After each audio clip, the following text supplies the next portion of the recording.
Bonjour à tous, je suis ravie de vous retrouver pour cette nouvelle saison de la chronique surprise. Comme l'an dernier, cette émission traitera de différents sujets pour essayer de vous faire découvrir un maximum de choses. Pour cette première, qui se situe au moment d'Halloween, nous allons parler d'une légende bien ancrée sur l'île de la Réunion, celle de Grand-Mère Cale. Il faut savoir qu'il y a plusieurs versions pour ce personnage.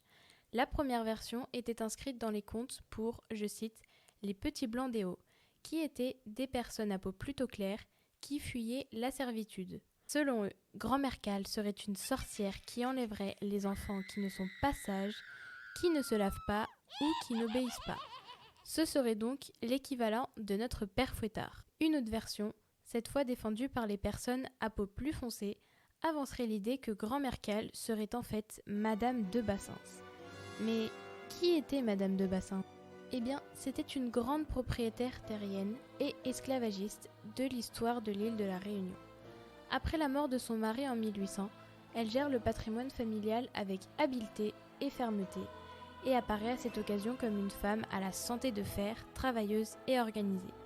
Son immense propriété qui s'étend sur plusieurs centaines d'hectares exploitait en 1845 406 esclaves d'après son testament. Ils y travaillaient la culture du café et de la canne à sucre.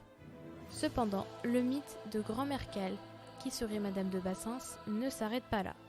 En effet, Madame de Bassins est morte le 4 février 1846 et 86 ans plus tard, soit le 4 février 1932, sa tombe en marbre fut fissurée mystérieusement. Un acte qui montrerait que Madame de Bassins est maudite et doit payer pour son terrible comportement face à plusieurs centaines d'esclaves.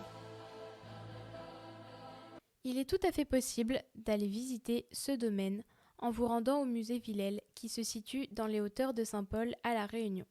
Là-bas, vous connaîtrez l'histoire de ce domaine, de l'esclavagisme qui y régnait, avec le nom de tous ceux qui n'ont pu y échapper, ainsi que quelques pièces de la maison et objets d'époque. Vous pourrez aussi voir de vos propres yeux la tombe fissurée de cette propriétaire qui errerait aujourd'hui dans le piton de la Fournaise où elle entretiendrait les flammes de ce volcan.